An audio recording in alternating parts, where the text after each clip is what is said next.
আবার একজন নারী সে নিজেকে একজন পুরুষ বলে দাবি করবে। একজন পুরুষ চাইলে একজন পুরুষকে বিয়ে করতে পারবে, আবার একজন নারী চাইলে একজন নারীকে বিয়ে করতে পারে। এলজিবিটি আন্দোলন তথা সমকামিতার আন্দোলনের এই হলো মূল প্রতিপাদ্য। আর রাষ্ট্র এবং সমাজ এই এলজিবিটি অধিকার গোষ্ঠীগুলোকে তাদের অধিকার দিতে বাধ্য থাকবে। এটা হলো এলজিবিটি আন্দোলনের মূল কথা।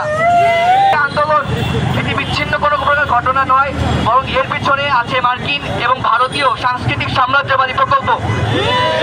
2024 সালের জানুয়ারি মাসে গত বছর মার্কিন যুক্তরাষ্ট্রের ফ্লোরিডার অঙ্গরাজ্যের একজন রিপাবলিকান গভর্নর রন ডিসেন্টিস তিনি মার্কিন সরকার বাইডেনের সমালোচনা করে বলেন, ইউএসএ লিডারের মাধ্যমে বাইডেনের সরকার বাংলাদেশের ট্রান্সজেন্ডারবাদ প্রকাশ্যে প্রচার করার জন্য লক্ষ লক্ষ টাকা ডলার খরচ করছে।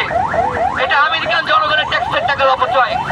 তবে মার্কিন সংবাদ সংস্থা CNN জানিয়েছে এই প্রকল্প এটা শুরু হয়েছিল রিপাবলিকান প্রেসিডেন্ট ডোনাল্ড ট্রাম্পের আমলে 2018 সাল থেকে।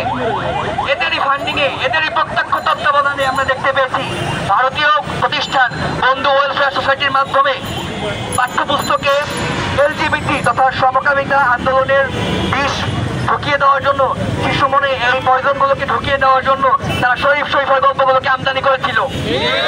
এবং এরাই 2024 সালে ডিসেম্বর নাগাদ সময়ে একটি খসড়া ট্রান্সজেন্ডার সুরক্ষা আইন কমিটি প্রয়োগ করেছিল। কাজেই আমরা এই দুটো উদাহরণ থেকে বলতে পারি, বাংলাদেশে এলজিবিটি নিয়ে যারা কাজ করে তারা আমাদের সমাজ বিরোধী বিদেশি এজেন্ডাকে বাস্তবায়ন করছে। তারা মার্কিন সাম্রাজ্যবাদী প্রকল্পকে দেশে বাস্তবায়ন করতে চায়। একটি সভ্য সমাজে নারী এবং পুরুষের মধ্যকার সম্পর্ককে পাশ কাটিয়ে যারা বিক্ষিপ্ত আদি উল্লাসে মত্ত হয় তাদের হাতে সভ্যতা বৈরাষ্ট্রের পতন হয়। এই বিকৃতির কারণে আজকে পশ্চিমা সমাজের গণপত্তন ভেঙে চুরে চুরমার হয়ে যাচ্ছে। এই বিকৃতির কারণে তাদের মধ্যে আজকে নানা প্রকারের রোগ দয় দেখা যাচ্ছে। এই বিকৃতির কারণে এইডস এবং মাঙ্কি পক্সের মতো রোগগুলো দেখা যাচ্ছে। এই বিকৃতির গুলোর কারণে সামাজিক অবক্ষয় দেখা যাচ্ছে।